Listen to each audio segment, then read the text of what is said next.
Pour moi, essayer comme on est en train de faire actuellement, congeler la carotte et la cheminée moins 30, c'est encore mieux. Hein.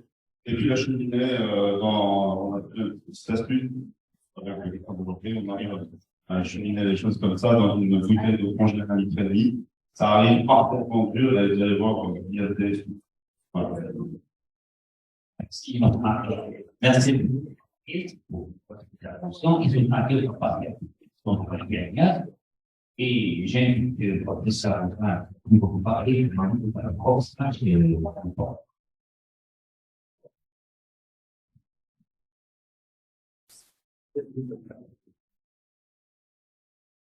Merci beaucoup. Alors, bonjour à tous. Bon, là, le débat va être moins animé. Il y a moins de discussions et de questions sur ces pathologies. Et donc, on va parler de tubulopathie proximale avec, alors, le but, on va essayer de ne pas faire une liste interminable de pathologies, hein, comme vous le savez, ça va être le cas, mais essayer de voir un peu ce qui les rassemble, à quoi il faut penser devant ces présentations. Déjà, reconnaître une pathologie proximale, et puis après, quels sont en gros, les examens qui vont pas nous donner.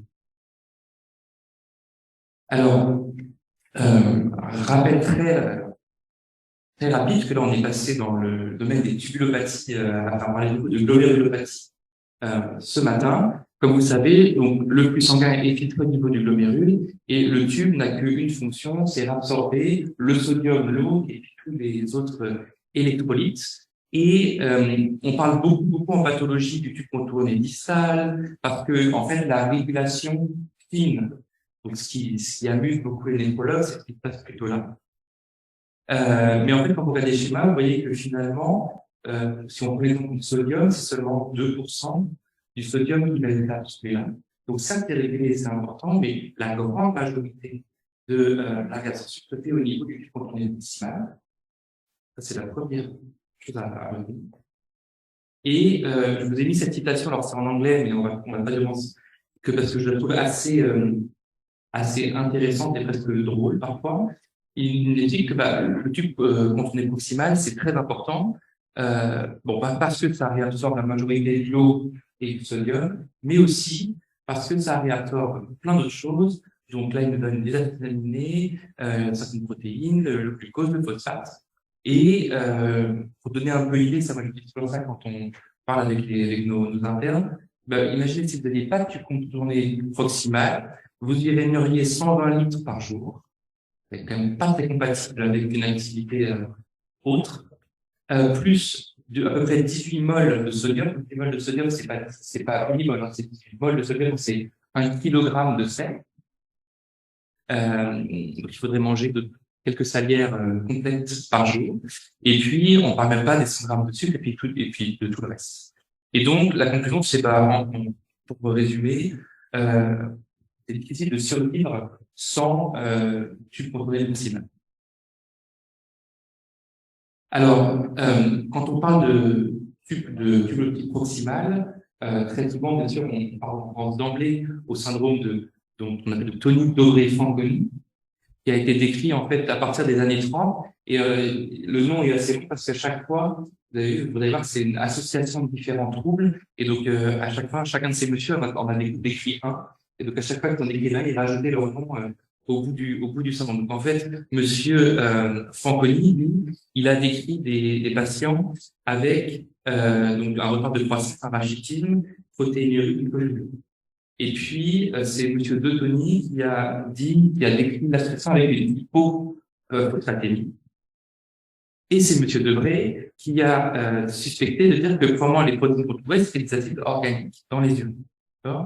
Et puis, donc monsieur Fanconi, il a fait un peu la synthèse de tout ça aussi en 1936. Et puis, je vous ai quand même mis derrière parce que, en fait, on suspectait que c'était une aminoacidurine, ça n'avait pas été bien démontré. Et la personne qui a développé la méthode pour quantifier ça et qui a démontré que c'était bien des acides aminés, c'est monsieur Dent. Et donc, sans dévoiler tout le suspense, on reparlera bien sûr de monsieur Dent un peu plus tard, mais lui, il a eu bon goût de ne pas associer son nom à de données de Bréson, c'est un peu trop long. Alors, je ne peux pas parler de tubulopathie sans parler sans montrer cette slide.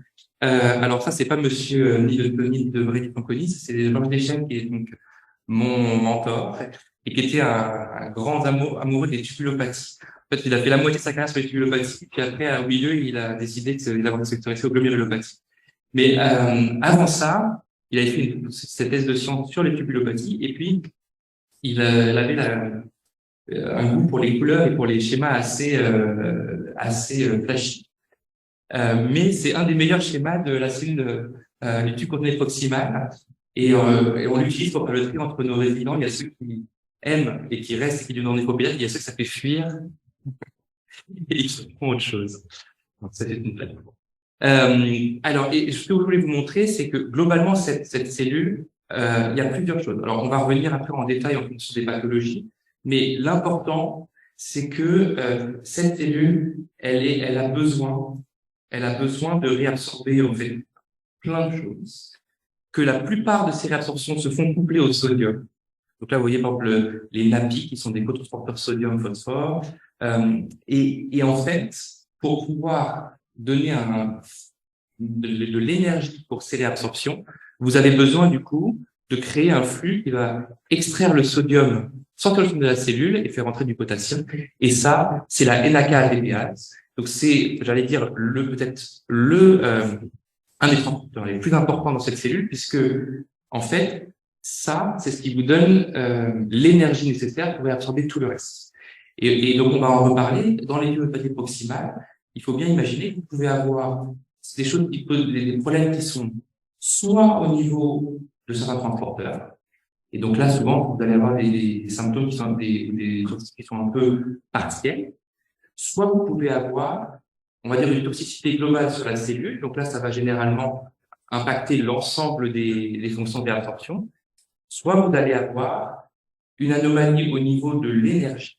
Et donc, en fait, un défaut d'énergie donné à cette cellule. Et ça, si vous n'avez pas d'énergie, l'énergie, c'est quoi en cellule? C'est l'ATP.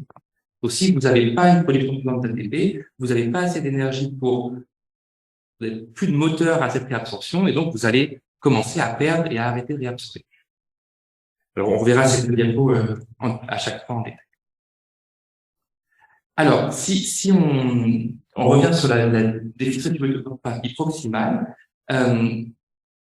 le syndrome complet, c'est vraiment une atteinte généralisée de l'ensemble des fonctions de réabsorption au niveau tubulaire proximal. Mais comme je vous le disais, ça peut être complet ou incomplet. Et donc, c'est pas parce qu'on n'a pas le syndrome complet de Tony de Fanconi que c'est pas une tubulopathie proximale. L'autre chose, c'est que vous allez voir que ces pathologies, une grande part de ces pathologies sont congénitales, donc un certain nombre de maladies génétiques qui vont causer ce proximal, mais il y a aussi des causes acquises qu'il ne faut pas oublier, bien sûr, puisqu'elles sont souvent plus faciles à traiter que les causes congénitales. La physiopathologie, c'est pourtant des étiologies, et on discutera quelques exemples. Et donc, les signes cardinaux de ce fameux syndrome de Fanconi, c'est donc vous avez la glycosurie orthoglycémique. Vous avez vu qu'il y a un transporteur du glucose au niveau de cette cellule, et donc son atteinte donne une glycosurie orthoglycémique. Les patients ont une glycémie normale, mais une glycosurie. Vous avez une protéinurie qui est tubulaire, avec notamment une aminoacidurie, par défaut de l'attention de ces acides aminés. Vous avez alors le diabète phosphaté, vous avez une fuite de phosphore avec une hypophosphatémie, une hypokaliémie et une acidose. Alors, si on essaie de classer, pour essayer de retenir un peu les causes, on peut les classer en fonction du mécanisme, finalement. Et le premier mécanisme, je le disais, ça va être quelque chose qui n'est pas forcément spécifique d'une réabsorption, mais qui va être une accumulation de métabolites toxiques au niveau de cette cellule tubulaire proximale et qui va finir par, en fait, causer une atteinte globale de toutes ces fonctions de réabsorption. Alors, il y a des causes constitutionnelles. La plus connue, c'est la cystinose. On va en discuter, donc avec une affectation de cystine. Et puis, vous avez là toute, en fait, la série des maladies métaboliques, hein, qui, alors, pour ça, un certain nombre se présentent plutôt précocement dans la vie, mais avec des défauts enzymatiques qui vont aboutir à l'accumulation de certaines substances toxiques, dans les tyrosinémies, dans les galactosémies, dans la fructose également, et qui vont aboutir, avec des tableaux un peu différents, à l'apparition de tubulopathie proximale. Il y a le Piquet Fanconi également, donc avec le défaut de réabsorption de ce fameux canal glucose, et puis le Wilson, qui, comme vous savez, c'est une affection de cuivre au niveau de ces cellules. Et puis, il faut pas oublier les causes acquises. Alors, les causes acquises chez l'enfant, c'est essentiellement quand même des causes toxiques. Donc, nous, alors, il y en a beaucoup qu'on voyait plus. Nous, on en voyait un peu à l'époque, on utilisait beaucoup de thermomètres au mercure, mais c'est quasiment plus le cas, en tout cas en France. Le plomb, ça restait quand même une problématique importante, notamment dans les peintures qui étaient utilisées. Et puis, bien sûr, c'est les traitements. Donc, chez l'adulte, l'exemple toujours habituel, c'est les patients de VIH, avec un certain nombre d'antirétroviraux qui causent des tubulopathies proximales. Mais il y a des médicaments que nous aussi, on peut utiliser, donc certains antiviraux, mais notamment la sévalproïque qu'on utilise et qui peut causer Voilà. Comment les chimiothérapies qui peuvent donner effectivement des atteintes globales, etc. L'autre mécanisme, c'est un défaut d'endocytose ou du transport intracellulaire. Donc ça, on aura un schéma plus tard. Et ça, c'est vraiment caractérisé par deux pathologies principalement, qui sont assez voisines, vous verrez, qui sont le syndrome de Dent, donc le fameux monsieur de tout à l'heure, et puis le syndrome de Love, qui a une prestation rénale assez similaire, mais qui associe notamment donc une atteinte oculaire, une atteinte cérébrale. Et là, ce qu'il faut imaginer, on reparlera ça après, mais c'est vraiment des mutations un peu spécifiques sur les fonctions d'endocytose, donc de pouvoir d'intégrer en fait certaines molécules qui vont se fixer au niveau de la membrane apicale. Et puis, je vous disais qu'il y a un problème d'énergie. Et ça, l'anomalie de la production énergétique, c'est l'exemple typique, ce sont les cytopathies mitochondriales. D'accord? Alors, on n'en fera pas la liste parce qu'il y a tellement de mutations et tellement de choses que voilà. Mais ce qu'il faut retenir, c'est en tout cas, notamment devant un syndrome, une atteinte tubulopathique proximale et généralement avec d'autres symptômes, bien sûr, qui sont l'apanage des cytopathies mitochondriales au niveau musculaire, au niveau d'autres atteintes, il faut penser cytopathie mitochondriale devant ce type de présentation.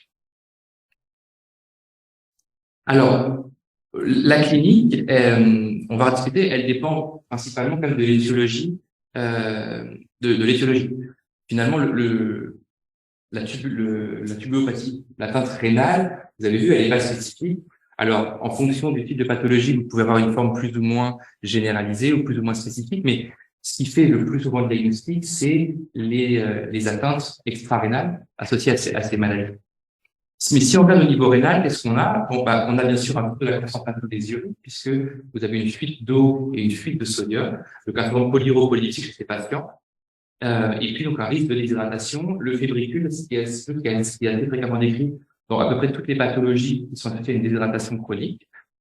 Vous avez les signes d'hypophosphatémie, donc un rachitisme hypophosphatémique qui peut se développer, donc détruire la croissance, une acidose métabolique, alors qui était, donc, on avait bien décrit avec éventuellement des signes de compensation avec une polypnée, mais essentiellement un retentissement osseux. Vous savez que même en dehors, même sans hypophosphatémie, etc., une acidose profonde eh bien, bloque la croissance et il y a une démation osseuse qui se fait. C'est typiquement souvent la chose tubulaire sale.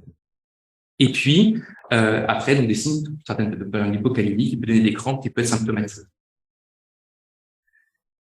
Si on redétaille un petit peu, donc on l'a touché un petit peu la question biologique, mais pour être un peu plus précis sur les normes et sur l'interprétation du bilan. L'interprétation du bilan urinaire, en fait, c'est pas compliqué. Mais là, il y a quelques règles, et la première règle, c'est que globalement, on ne peut pas interpréter les urines sans avoir un iono sanguin, et que la plupart du temps, si le ionogramme sanguin est normal, c'est très difficile d'interpréter les urines. Donc, là, ça sort un petit peu de Fanconi, mais par exemple, si vous voulez interpréter la masse urinaire, on essaie toujours de regarder, vous ne pouvez l'interpréter, en tout cas sur un échantillon, que si votre patient est déshydraté et en déplétion sodique. Si on manque parce que si je manque de sel, normalement, les mécanismes font que je vais essayer de rattraper tout le sel, et donc ma natriurése va être très basse, inférieure à 20 millimoles par litre. Si vous n'êtes pas déshydraté et que vous mangez plein de sel, d'ailleurs nos collègues adultes le savent bien, on le fait très peu en pédiatrie, mais parfois eux ils font des natriurèses des 24 heures et ils savent bien qu'en fait qu'est-ce que ça montre? Ça montre la charge en sel. Ce que ça vous dit, c'est que la dose des 24 heures, c'est le reflet de ce que votre patient a mangé en sel. Donc, vous pouvez faire ça pour vérifier s'il suit son régime sans sel, mais pas pour diagnostiquer une tubulopathie. Pour ce qui est du potassium, ben, c'est la même chose, d'accord? La calurèse, vous ne pouvez l'interpréter que si le patient est en hypo ou en hypercalémie. S'il est normocalcémique, eh ben, ça fait le reflet de ce qu'il mange comme potassium. Donc, nous, nos patients, ils sont hypocalémiques. Et donc, on s'attendrait à ce que leur calurèse soit, du coup, basse, hein, que le corps essaie de réabsorber tout le potassium possible. Or, ces patients ont une calurèse élevée, généralement inférieure à 30 millimoles par litre, et un gradient transtubulaire du potassium, qui est une façon, on va dire, d'estimer le gradient, le transfert de potassium transtubulaire au niveau du tube cotoné distal, qui est également anormalement élevé, alors qu'il devrait être élevé. Pour ce qui est de l'acidose métabolique, donc vous savez qu'il y a une acidose métabolique qui est d'origine rénale. Par contre, pour vous permettre un petit peu de faire la différence entre celle-ci et les autres, vous savez que ce qu'on peut regarder, c'est le trou anémique urinaire et le pH urinaire. Or, ces patients, vous avez vu sur le schéma initial, leur problème, c'est quoi? C'est un défaut de réaction des bicarbonates. D'accord? Ces patients savent excréter les H+, les protons, l'acide. Et donc, en fait, qu'est-ce que ça veut dire? Ces patients vont avoir un trou anémique qui est normal, parce que leur production d'ammonium et leur excrétion de NH4+, elle est conservée. Et de la même façon, leur pH, ils sont capables de baisser leur pH parce qu'ils sont capables d'excéder des protons. Encore une fois, la partie distale du tubule fonctionne bien. Donc ça, c'est important.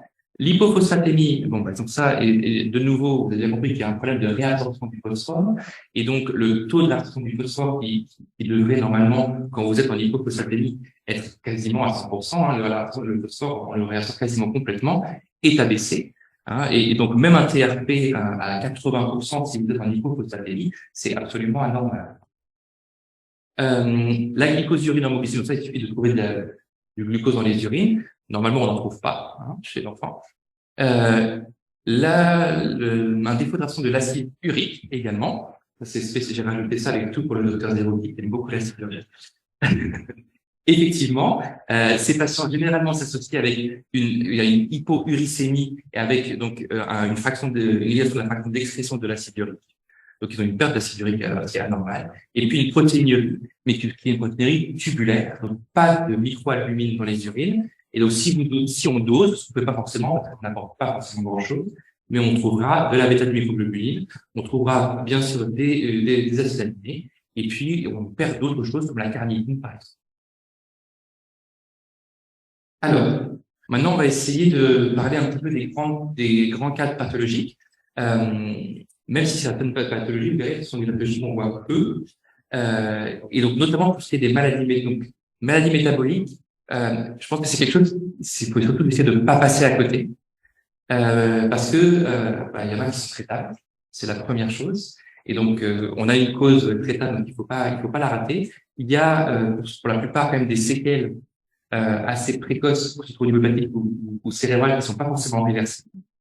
Et donc, en gros, une tubulopathie proximale qui se développe notamment chez un petit ou chez un nouveau-né, et surtout si vous avez une association avec une atteinte hépatique, voire une atteinte neurologique, ça, c'est jusqu'à preuve du contraire une maladie métabolique. Et donc on discutait tout à l'heure, parmi ces maladies métaboliques, nous on en voit très peu avec des tubulopathies proximales, parce que certaines de ces pathologies, heureusement, maintenant sont quand même de mieux en mieux connues. Donc, certes, dans certains endroits, certains pays, elles sont l'objet d'un dépistage néonatal. Donc, la tyrosinémie, par exemple. Moi, j'ai jamais vu une tyrosinémie avec une atteinte rénale parce que elles sont dépistées au buvard et voilà. Et puis, en dehors même de ce buvard, vous voyez que la pression de la tyrosinémie, elle associe généralement une atteinte hépatique, avec hépatomégalie, insuffisance hépatique, potentiellement un syndrome hémorragique. Et elle peut s'associer avec une autorité proximale, mais finalement, c'est plutôt dans des formes plus tardives, des formes précoces. Elles sont très bruyantes, elles sont hépatiques, et le patient, la tuberculose proximale, appelle le temps de se développer, ou en tout cas, c'est pas le problème. Il y a des formes un peu plus tardives où effectivement, en fait, les patients sur le plan hépatique n'ont pas fait des formes très sévères, mais ils évoluent vers la cirrhose. Et sur le plan rénal, ils vont donc là pouvoir développer la tubulopathie proximale. Le diagnostic, il est sur la chromatographie de la synovie plasmatique et la CAO urinaire. Donc ça, encore une fois, c'est quelqu'un qu'il faut avoir facilement, très précocement. Et en tout cas, en termes de, on peut même commencer les régimes, comme vous connaissez bien ça, les néonatologues ou les métaboliciens, avant d'avoir la confirmation diagnostique. Et pour le cas de la thyroïdémie, c'est un régime qui est donc pauvre en phénylalanine. Et dans cette pathologie, qui n'est pas ma spécialité, on a un traitement spécifique qui peut être maintenant associé, qui améliore beaucoup le pronostic de ces patients. Si on reste dans les mêmes familles de pathologies, on peut parler de la galactosémie aussi, qui fait aussi partie du dépistage natal voilà, chez nous, qui en fait il y a une mutation dans une des trois différentes enzymes sur le métabolisme du galactose. C'est quasiment toutes des pathologies autonomiques récessives. Donc pareil, je l'ai pas dit, mais une suspensibilité aussi, et bien sûr un autre élément qui doit vous faire tiquer sur le risque de ces pathologies. C'est des présentations précoces. La différence, c'est que le galactose, c'est lié à une expression de produits laitiers. Et donc, du coup, vous avez vraiment un petit intervalle libre, et puis l'enfant, il commence à boire du lait, et il s'intoxique dans les premiers jours de vie sur cette prise de produits laitiers. Et donc, vous avez un intervalle libre de quelques jours, une semaine, et c'est à ce moment-là que vous allez voir apparaître des signes qui sont pas très spécifiques au début, difficulté alimentaire, mauvaise croissance, mauvaise prise de poids, d'accord. Et puis, de nouveau, je pense que dès que vous avez l'ictère avec troubles neurologiques, là, généralement, c'est là où les gens tirent en disant atteinte hépatique, atteinte neurologique, maladie métabolique. Ces patients, ils peuvent avoir une association, ils ont un risque infectieux particulièrement important dans les galactosémies. Je connais pas très bien le mécanisme de l'effet, c'est décrit, les patients font beaucoup d'infections. Potentiellement une cataracte, et puis le traitement, de nouveau, c'est un régime qui va éliminer le galactose pour éviter l'intoxication. Et ces patients, s'ils sont diagnostiqués tôt et s'ils sont mis sur un régime strict, ils ont une bonne évolution au niveau rénal, au niveau hépatique, ils ne développent pas de tubulopathie proximale. Par contre, ce qui est quand même décrit, c'est une atteinte neurologique qui persiste, qui n'est pas extrêmement sévère comme d'autres pathologies dont on va parler, mais avec des patients qui ont quand même des QI qui sont suboptimaux et potentiellement des troubles neurologiques qui peuvent s'associer également. Et la dernière des maladies dont on va parler, après on va passer à d'autres types, ça se au fructose. Donc vous voyez que c'est plus fréquent quand même. C'est plus fréquent parce que c'est moins sévère et c'est moins bruyant en anglais. Donc généralement c'est pour ça. Il y a même des patients adultes portateurs de fructose qui s'ignoraient. Et sauf qu'en fait on fait le diagnostic, on se rend compte que depuis des années les patients ne mangeaient plus de sucre, plus de fruits, plus rien, parce que en fait dès qu'ils mangeaient du sucre et des fruits, ça les rendait malades comme des chiens, donc ils arrêtaient. Et ils se sont soignés eux-mêmes en se mettant en régime d'eux-mêmes.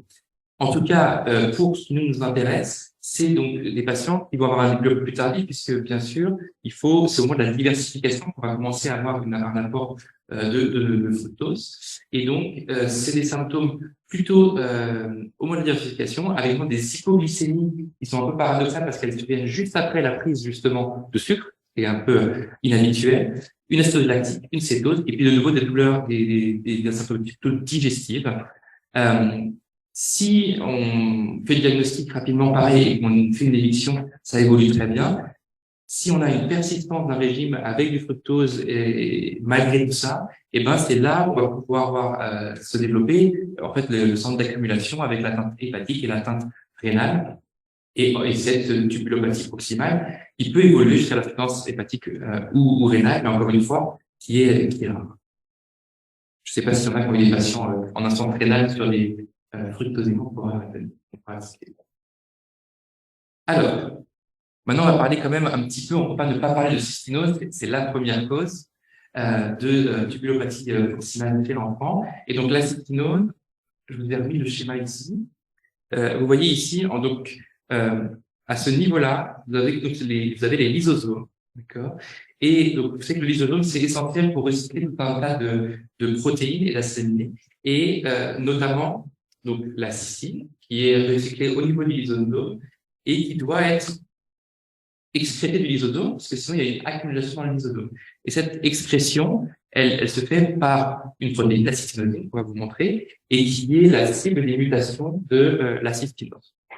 Donc encore une fois, vous voyez que dans la cystinose, c'est pas un problème de transport spécifique, c'est un problème d'accumulation de cystine dans le lysosome, et donc en fait, ça va venir par abîmer l'ensemble de la cellule. C'est pas spécifique. Dans l'autre sens. Voilà. Donc, comme je vous le disais, la cystinose, c'est un défaut du transporteur lysosomal de la cystine qui s'appelle la cystinosine. Donc, le gène qui code pour cette maladie, pour cette protéine, c'est le gène CTNS. Il y a beaucoup de mutations qui sont décrites. La plus fréquente, en tout cas la plus fréquente chez les Européens, où il y a eu, c'est une grande délétion de 57 kilobases. On a, alors parce que j'ai pas le temps de faire toute la cystinose en détail, mais on sait qu'en tout cas les mutations diffèrent un peu en fonction des origines ethniques. On attend avec impatience d'avoir les données précises sur l'Algérie pour savoir quelles sont les mutations les plus fréquentes. Mais c'est possible que ce soit pas la grande délétion européenne. Donc c'est une transmission autosomique récessive et ça, il y a une manifestation, il y a une accumulation de cystine et là vous voyez c'est vraiment très parlant. Alors, si vous voyez, là vous avez les petits cristaux dans les glomérulus, là c'est un cristaux comme ça, là vous en avez dans le foie et là vous en avez dans l'œil. Non, enfin, on peut poser des cystoméries aussi. Oui, il y a des gens, il y a des gens qui ont biopsié des cystinoses, mais c'est pas recommandé. Non, j'ai jamais fait des cystinoses sur une biopsie et je m'en vanterai pas le jour où je ferai une cystose sur une biopsie. Voilà. Mais oui, ça se dépose. Ça se dépose partout. Alors, encore une fois, vous avez compris, c'est une maladie d'accumulation, donc tout ce qui dit, on va dire, accessoirement d'accumulation, prend un peu de temps pour que ça se développe. C'est les patients qui, généralement, vont bien dans les premiers mois de vie. Et puis, le premier signe, le principal signe, c'est la cassure de la croissance. Donc, comme beaucoup de tubulopathies, c'est pas très spécifique vis-à-vis de la cystinose. Et donc, ça, c'est vraiment, je pense, le message que les collègues nécropédiatres ressatent en permanence devant le retard de croissance chez l'enfant. Oui, il faut penser aux causes digestives, bien sûr. Oui, il faut penser aux causes endocriniennes. Mais attention, il ne faut pas oublier les causes rénales qui sont, on va dire, le troisième pourvoyeur de cette retard de croissance. Qui sont très importants. Donc, quand vous avez cette cassure, là, vous voyez cette cassure à 6 mois, et puis si on fait un bilan, on va trouver généralement un rachitique phosphatomique, une déshydratation, et puis si on fait le bilan total, on peut trouver le syndrome de Fanconi complet, comme on l'a décrit tout à l'heure. Alors, la teinte cornéenne, elle est importante parce que, on verra pour le diagnostic, le diagnostic peut être génétique, il peut être sur un dosage de système glycositaire, mais c'est des diagnostics qui sont difficiles à obtenir et pas rapide. Et le plus rapide, c'est le plus souvent de faire l'examen ophtalmo. Et le plus souvent, les dépôts cornéens de cystine sont pathognomoniques de cystinose. Et surtout, ils sont très précoces. Alors, ils sont pathognomoniques. Mais on a eu vent de quelques cas où il y a des dépôts où on n'arrivait pas trop bien à interpréter. Néanmoins, voilà. Après, je pense que si vous avez un tableau totalement typique et les dépôts, voilà. Ce qui est plus difficile, c'est si vous avez peut-être des dépôts et un tableau qui n'est pas totalement typique de cystinose. Alors, dans la cystinose, ce qui est important, donc, il y a certains extrarénales qui peuvent aussi faire penser. Alors, nous, on est un petit peu aidés en Europe parce que ils ont une tête un peu particulière, nos cystinoses, ils sont très blonds, un peu blond vénitien. Mais ça marche a priori que chez les Caucasiens et voilà, en dehors des Caucasiens, ils sont pas toujours blonds. Ils sont un peu roux, c'est ça. Ouais, ça, voilà, ils ont une couleur de cheveux un peu particulière quand même. Et puis il y a des atteintes extrarénales, aussi endocriniennes, avec l'hypothyroïdie, un diabète par dépôt au niveau du pancréas, et notamment chez les garçons, un hypogonadisme. On parlera pas des atteintes musculaires et neurologiques, mais c'est vraiment quelque chose qui est extrêmement important, et notamment pour les adultes, parce que, bon, avant la cystinose, malheureusement, ils n'arrivaient pas à la gérer. Et donc, du coup, on n'avait pas le temps de voir ces complications se développer. Mais maintenant que, il y a un traitement et que ces patients sont bien pris en charge, et ben, on voit se développer des myopathies extrêmement sévères, des neurologies extrêmement sévères, et c'est ça qui gêne le plus les patients. Même les patients qu'on va traiter, qu'on va greffer, et ben, ils gardent quand même ces atteintes qui sont difficiles à contrôler. Et ça, c'était pour vous donner juste, je vais pas revenir en détail pour pas faire trop de temps, mais en fait, il y a vraiment une atteinte qui est un peu séquentielle. La première chose qui apparaît, c'est l'aminoacide urique. Et ça, c'est dans les premières semaines de vie. Et on va en discuter rapidement. C'est pour ça que le traitement est important et important tôt, parce que on a des choses qui se développent très tôt. Et puis, le centre de Fanconi, c'est 12 mois, la carte de croissance. Et puis après, vous voyez que finalement, les atteintes extra-rénales, elles apparaissent vraiment plutôt dans l'enfance, voire l'adolescence pour les autres. Alors, comme je vous disais, il y a un traitement dans cette maladie qui s'appelle la cystéamine. Et donc, en fait, qu'est-ce que c'est cette cystéamine? C'est une molécule. Donc, le problème de nos molécules de cystine, c'est qu'en fait, quand elles sont dans les ozomes, elles ont la mauvaise habitude de se coller entre elles par un produit sulfure et elles ne peuvent plus, et vu qu'il n'y a pas de cystinose, ces molécules de cystine collées entre elles ne peuvent plus sortir. Sauf qu'en fait, il y a un autre transporteur, qui est d'ailleurs le transporteur qui permet de faire passer la lysine. Sauf que les deux molécules de cystine, elles passent pas dans le transporteur. La cystéamine, ce qu'elle fait, c'est qu'elle va venir dissocier et s'accrocher à une seule molécule de cystine, et le complexe cystéamine, cystine, elle peut passer dans le transporteur, et ça permet donc l'élimination de la cystine. Et ça ralentit, on va dire, l'accumulation de cystine dans les lysosomes. Vous voyez là, c'est l'importance de l'initiation du traitement. Alors, je ne sais pas remis pour chaque atteinte, mais pour l'atteinte rénale, en tout cas, c'est bien démontré. Commencer le traitement, il faut le commencer le plus tôt possible. Ça, vous voyez, c'est de l'insuffisance rénale stade 5, en fonction de l'âge de début de la cystéamine. En gros, on considère qu'il y a une pente comme ça qui est quasiment linéaire jusqu'à 5 ans. Et on sait, il y a des études qui montrent que quand on débute le traitement après 5 ans, ça ne veut pas dire qu'il ne faut pas traiter les patients qui nous passent. Mais en tout cas, pour le plan rénal, les carottes sont cuites. Le patient, on n'arrive pas à démontrer de bénéfice rénal à l'issue du traitement. Par contre, c'est pas le cas de la thyroïdienne, c'est pas le cas du trapin, donc il faut traiter ces patients, bien sûr. Mais pour le rein, c'est total. Voilà pour la cystine. Alors, juste pour continuer sur cette pathologie-là, juste une maladie qui est quand même assez emblématique, et c'est le Fanconi-Bichet. Et donc ça, à chaque fois, de faire de la différence entre le syndrome de Fanconi, Tony de Fanconi, qui est vraiment la tubulopathie proximale, et le syndrome de Fanconi-Bichet, qui est la maladie qui est caractérisée en fait par une mutation au niveau de ce transporteur GLUT2, donc un défaut de réabsorption du glucose dans ces cellules tubulaires. Et ce que vous voyez, c'est que c'est fait partie des glycogénoses. C'est de nouveau une maladie génétique récessive. Et la présentation clinique, elle se manifeste par une hépatomégalie, une atteinte au galactose, des patients qui font des hépatomégalie, hypoglycémie. C'est extrêmement évocateur. Et ils ont une glycosurie qui est très marquée. Et souvent, si vous les faites précocement, ils peuvent avoir que la glycosurie avant de développer le centre de Fanconi complet. Et puis, ils ont le retard statural et ils ont une cataracte associée également. Et donc ça, c'est assez typique de cette pathologie également. Alors, si on sort maintenant des pathologies d'accumulation et qu'on rentre dans les pathologies donc du transport endosomal, ce que vous voyez ici, c'est que ce que vous voyez pas, vous voyez, c'est que ici, à ce niveau-là, vous avez en fait la formation grâce à un complexe qui s'appelle méganotubulines de vésicules d'endocytose. Et ces vésicules d'endocytose, ce qu'elles permettent, c'est vous savez, il y a plein de récepteurs, il y a des récepteurs à la vitamine D, et tout ça, en fait, ça doit être intégré. Une fois qu'il y a eu une fixation, il y a une intégration qui est de ces éléments qui vont après être envoyés vers le réticulum endoplasmique, le Golgi, etc. Et en fait, ces éléments-là c'est des éléments qui sont majeurs pour la fonction de ces cellules-là. Et donc, il y a deux mutations qui peuvent poser problème. Et la première mutation, c'est une mutation sur CLC5, qui est un canal chlore, et dont le but, c'est d'acidifier en fait l'intérieur de ces petites vésicules endosomales. Et qu'est-ce que ça donne si on a une mutation de CLCL5? Ça donne le syndrome de Dent. Alors, le syndrome de Dent, c'est quoi? Donc, c'est cette mutation de ce canal chlore. Et donc, c'est un gène qui est localisé sur le chromosome X. Donc, déjà, le syndrome de Dent, une chose qui est très évocatrice, c'est une histoire familiale où en fait c'est transmis. Donc, mais c'est les garçons qui sont malades. Alors, les femmes peuvent être transmises, mais les garçons sont malades.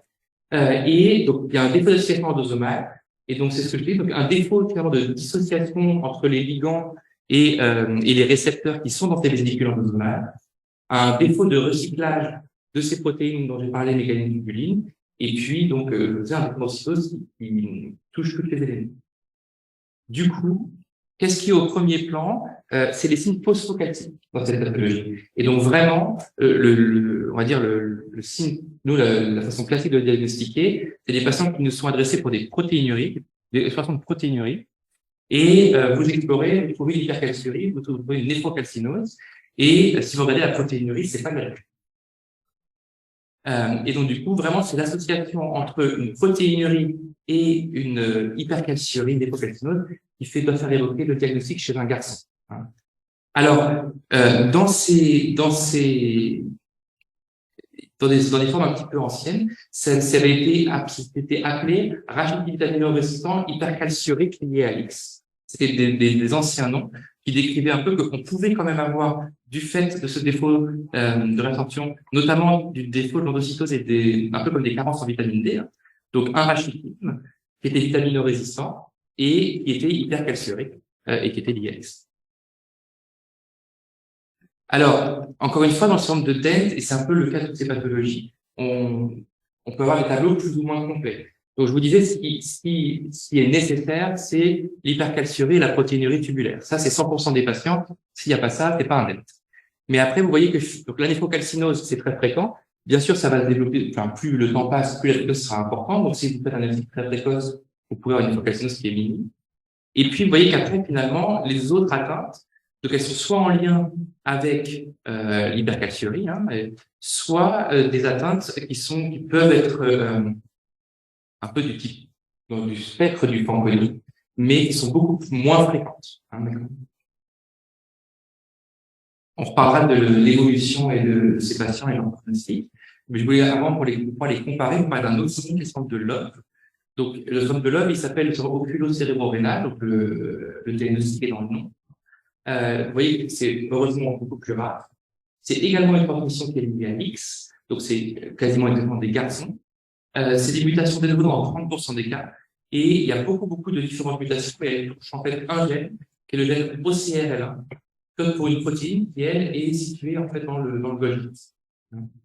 Et en fait, le tableau, c'est un tableau, on va dire, rénal de syndrome de Dent, mais associé à plusieurs choses.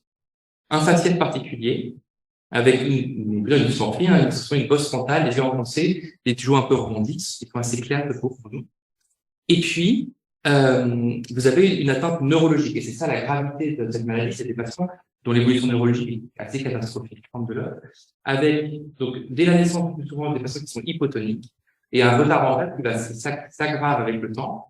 Il y a vraiment une sorte de, donc là, une marbre qui est très retardée, et puis des troubles du comportement majeur qui sont assez compliqués à gérer, des patients qui ont des comportements auto- et hétéroagressifs assez compliqués à gérer. Et bien sûr, sur l'IRM, vous trouvez donc des lésions qui sont pas particulièrement spécifiques, mais qui montrent des lésions cérébrales associées à ce syndrome. L'autre chose qui est évocatrice, c'est l'atteinte oculaire, on va dire. Et donc, c'est une cataracte bilatérale congénitale qui est présente chez tous les patients. Et ça, c'est vraiment lié à des défauts de l'embryogenèse dans la migration, en fait, des cellules du cristallin au cours de l'embryogenèse. Il y a d'autres atteintes qui sont pas systématiques au niveau oculaire. Le diagnostic, c'est la clétondite ou la mise en évidence de la mutation, mais le tableau il est quand même assez évocateur. Donc, généralement, vous pouvez poser un diagnostic sans avoir besoin de confirmation génétique. Donc, il y a des maladies où c'est un problème, là, c'est moins un problème. Et puis surtout, la première question des parents, là encore dans les deux, c'est le devenir de ces patients. Et c'est là où l'avenir peut nous aider un petit peu. En fait, dans le DENT, avant, on avait cette dichotomie entre le syndrome de DENT et le syndrome de Love. Et puis, quand on a commencé à faire de la génétique, donc on disait DENT, mutation CLC5, Love, mutation CRL1. Et puis, on avait des DENT qui n'avaient pas de mutation dans CLC5, et puis on a trouvé des gens dans OCRL1. On se dit, ce sont des Love. Et en fait, non, c'est que c'est des mutations qui sont pas dans le même niveau du gène. Et en fonction de la localisation de la mutation dans le gène OCRL1, vous avez soit le syndrome de Love, donc avec l'atteinte neurologique, avec l'atteinte oculaire, soit ce qu'on appelle maintenant la maladie de Dent de type 2, qui est en fait un Dent avec mutation dans OCRL1. Pourquoi je vous dis ça? Parce que c'est peut-être un des seuls intérêts de la génétique pour ces patients. Donc, le DENT, globalement, l'évolution, elle se fait le plus souvent quand même vers l'IRCT. Alors, en pédiatrie, on est un peu décontracté parce que on sait qu'elle ne va pas produire de ça pour beaucoup plus tard. Mais en gros, c'est une insuffisance rénale terminale qui développe dans la population entre 30 et 50 ans. Vous voyez dans les séries, en gros, il y a 40% des patients qui sont en insuffisance rénale terminale entre 30 et 50 ans, et ça monte à 75% à 50%. Donc, ces patients, il faut leur dire que oui, il y aura un moment, très probablement, une évolution de l'insuffisance rénale terminale. Pour ce qui est du centre de Love, eh ben, vous voyez que, on va peut-être juste regarder cette courbe-là. Ça, c'est l'évolution rénale vers, alors c'est la valeur de stade 3, hein, entre les Love, donc au niveau clinique, hein, et les syndromes de DEN de type 2. Donc, c'est tous les deux des mutations en CRN. Mais vous voyez que quand même, les DEN de type 2 ont eu un meilleur pronostic, y compris rénal, que les Love. Donc, c'est un intérêt pour pouvoir dire aux patients, les syndromes de DEN, ils ont globalement une bonne espérance de vie. Par contre, le centre de Love, vous voyez, qu'ils ont une espérance de vie qui est limitée en 30 à 40. Alors, le traitement, ça va aller très vite. Pourquoi? Parce que les tubulopathies, on passe beaucoup de temps à les diagnostiquer et après, les traiter, c'est toujours pareil. C'est pour ça que nous, on aime bien faire le diagnostic et après, le suivi, c'est un peu plus fastidieux. En gros, c'est toujours pareil, c'est très simple. Vous savez ce qui cuit, et ben, vous leur donnez ce qui cuit. Ils perdent du sodium, donnez-leur du sodium. Ils perdent du potassium, donnez-leur du potassium. Ils perdent du phosphore, donnez-leur du phosphore. Ils perdent des bicarb, donnez-leur des bicarb, ainsi. C'est pour voir si vous avez envie. Et puis, bien sûr, l'hydratation. Les choses un petit peu particulières, c'est un peu comme tous les rachitismes, hein, c'est apporter des alpha, des alias pour en discuter, et éventuellement leur rendre de poisse. Les INS, ça c'est la grande question toujours de quand mettre les INS. Les INS dans les tubulopathies, très globalement, y compris par exemple dans la cystinose, c'est débattu. Les études ont du mal à démontrer un bénéfice en termes de ça ne préserve pas, ça ne permet pas de prolonger la vie rénale, etc. Le but, c'est de rendre les patients supportables.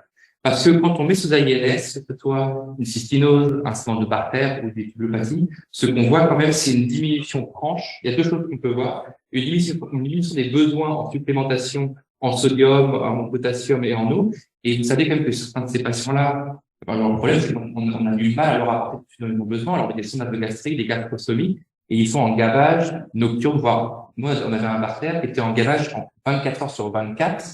Voilà. Et donc, effectivement, à ce moment-là, vous vous dites, bah, on va mettre des INS, même si ça n'aura pas de bénéfice, ça aura un bénéfice sur le programme, ça aura un bénéfice sur la qualité de vie, parce qu'il va pouvoir, à un moment, se débrancher de sa sonde nasogastrique.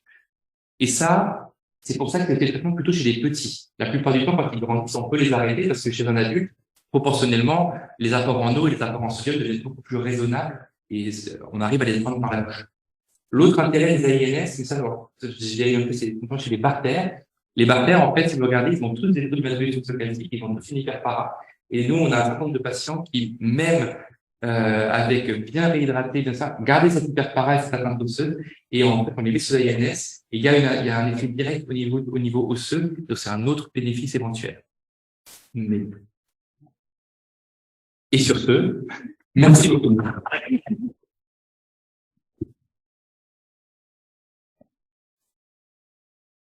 Thank you.